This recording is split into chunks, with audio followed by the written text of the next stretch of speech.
Hey, how you doing? This is Adam Post. Harvard gets killed by funding freeze, forced to borrow $750 million. Harvard is getting a little short on cash, so now they're rushing to raise $750 million to make sure they still have cash to operate. They have over $50 billion in their endowment put away on the side, making money, invested.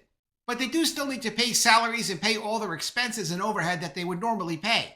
Typically, they could just expect the federal government to give them some $9 billion a year to play around with and cover expenses. Of course, some of that is legitimate research grants, but a lot of it is not legitimate research grants. A lot of that is going places that the federal government no longer wants to subsidize. And that's why they have a money problem. From the Harvard Crimson, Harvard to borrow $750 million amid federal funding uncertainty. And from CNBC, Harvard plans to borrow $750 million after federal funding threats. And they don't plan to back down just now, and that's okay, they can play it tough. But these universities really don't have a lot of places to go. Even if they were able to get the funding that they were counting on for this year, this fiscal year, there's always the following year. And those grants are not just handed over and you could do whatever you want with the money. There are requirements, and when it comes to giving out billions and billions of dollars, it's not like the federal government doesn't have other options of where they want to put the money. Even if they can get a little of this money, they're not going to get all the money. And then come next year, they may get no money. From the Harvard Crimson, after Trump's demands, Dean of Students says college diversity offices have no plans to cut programming. These guys are like deer in the headlights right now. They don't know what to do. You can sue the Trump administration, and even if you win, you still lose.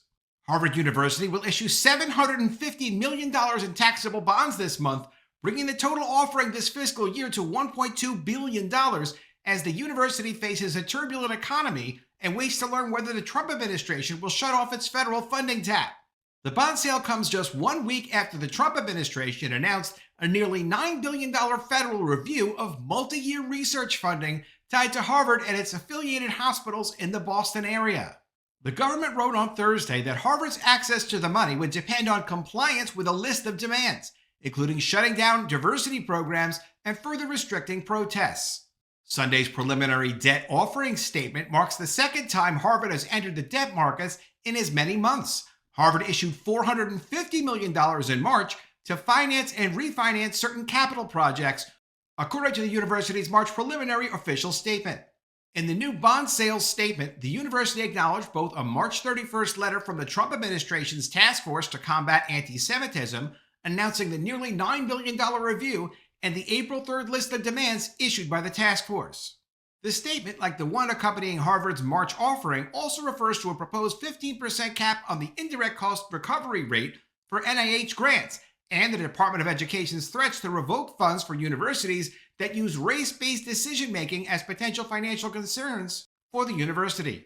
That 15% proposed cap is so that the money that's spent on research grants, which is what they're supposed to be using the money for, doesn't go to their overhead expenses in an extraordinary way. At Harvard, it could be as much as 60% of the money that you give them for, let's say, autism research or cancer research or whatever it is they're researching that you're paying them off and giving them a grant to do. Up to 60% of those grants have been going to pay their office expenses or other related expenses. 15% is reasonable. 60% is ridiculous. Quote, while the financial impact on the university resulting from the totality of potential developments at the federal level cannot be quantified at this time, any such developments may, directly or indirectly, have a material adverse effect on the current and future financial profile and operating performance of the university, according to their statement. Harvard used the same language in its March offering, and you need to have language like that when you're trying to borrow money and let people know, hey, we're in trouble right now, or this is a negative situation we're dealing with right now. You have to warn people. Everyone who's lending money to Harvard knows they have a $50 billion endowment, and of course they can sell some of their assets if they need to pay back the money. Not $9 billion worth, not so easily, but $750 million, sure, they can do that.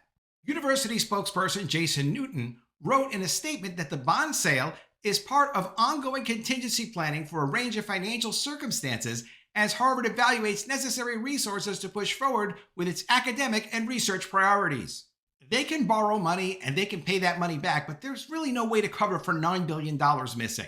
Other Ivy League schools like Harvard have also turned to bond sales in 2025. Stanford University and the University of Pennsylvania also had large bond sales earlier this year, while Princeton University announced they were considering a bond sale last week. If Harvard can raise the money from investors, as it did in March, when Harvard sold its entire offering, its total debt would increase to at least $8.2 billion, a 32% increase in debt over 2 years. That's actually a large increase in debt.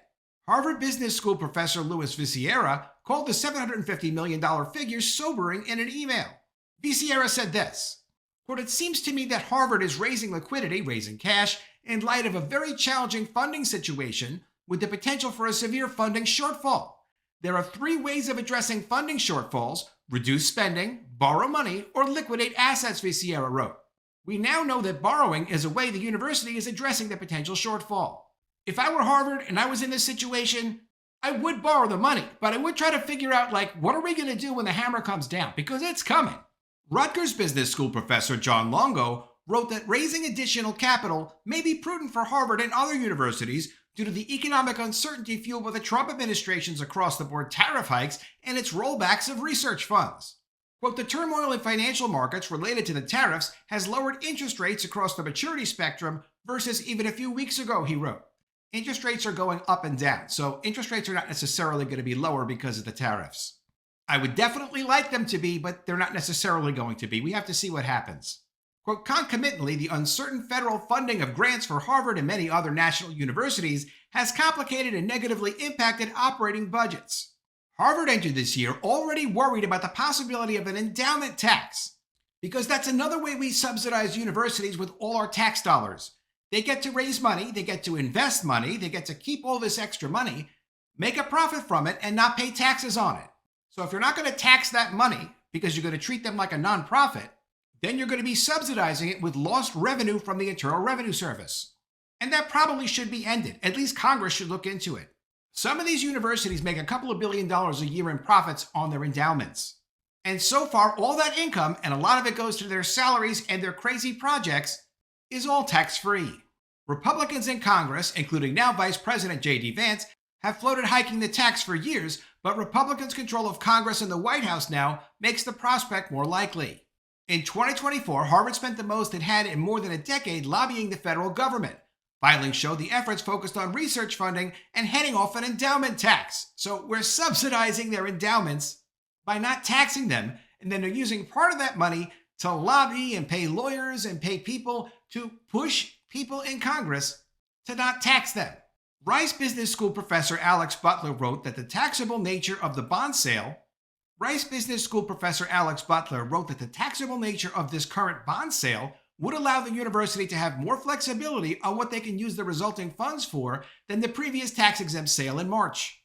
Quote, "Tax-exempt bonds have restrictions on the use of the funds, such as to fund construction of buildings," Butler wrote. "Considering the uncertainty that higher education faces currently, I imagine that no research university in the country intends to embark on building new infrastructure right now. This means Harvard's second bond sale could be a sign that the university is looking for a stable way to finance its daily operations.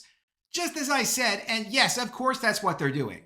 Not just capital projects, some of which Harvard is now looking to put on hold. The difference between the bonds being taxable or not taxable means them paying extra money to borrow for the bonds. They're not going to pay extra money to borrow for the bonds unless they have a specific purpose for it. And that purpose is to cover their everyday expenses. Because the government is cutting back on their money."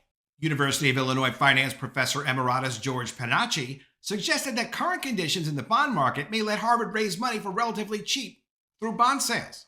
Yield rates on U.S. Treasury notes and other relatively safe long-term bonds are falling as investors seek stable places to put their money amid market turmoil. But those rates are not all necessarily falling. They change from day to day. This could mean that Harvard, historically seen as a safe investment, can offer low yields on its own bonds, meaning the university would have to pay relatively low interest rates to investors down the line. And so far, Harvard will not back down. After Trump's demands, Dean of Students says college diversity offices have no plans to cut programming. I'm sure they weren't planning to get notified from the administration they were going to be cutting their programs in the first place. Sometimes surprises do happen, as this guy, Thomas Doon, is about to find out. Harvard College Dean of Students Thomas Doon said in an interview with Harvard Crimson on Tuesday that he does not expect the college diversity offices to be affected by the Trump administration's crackdown on diversity, equity, and inclusion initiatives. Less than a week after 3 federal agencies conditioned Harvard's federal funding on cutting its DEI programs, Doon said the DSO was operating in the arena right now with the same plans that we had at the start of the year. Yeah, it was just a couple of days ago you got notified. Maybe they won't back down, but they all eventually are going to back down because they need this money. They can't operate without this money. They can borrow money, but they can't operate without the handouts from the federal government, and they know it. The 3 offices, the Harvard Foundation for Intercultural and Race Relations, the Office of BGLTQ Student Life, and the Women's Center, all are housed under the DSO's Equity, Diversity, and Inclusion team. The Trump administration's demands to Harvard on Thursday asked the university to axe its DEI programs as the government reviews nearly $9 billion in funding commitments to Harvard and affiliated hospitals. Quote, DEI programs teach students, faculty, staff, and leadership to make snap judgments about each other based on crude race and identity stereotypes, which fuels division and hatred based on race, color, national origin, and other protected identity characteristics, the letter read. All efforts should be made to shutter such programs. But Doon said he anticipated programming and events associated with the college's diversity offices would continue as usual because they serve the entire student body. Quote, those are events that are open to all students, and so our expectation is that we continue the programs that we always have done, Doon said.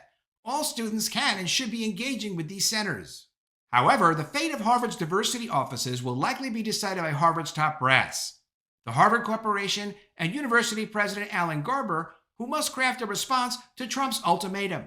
If Garber and the governing boards concede to the White House, the DSO may have little choice but to shutter its planned events and potentially entire offices. All these offices are getting closed because the administration is not going to back down and they want the money. They wouldn't be doing this if they weren't interested in the money. Let me know what you think of all this in the comments below. Always love to see your ideas. Please be sure you are subscribed to the channel.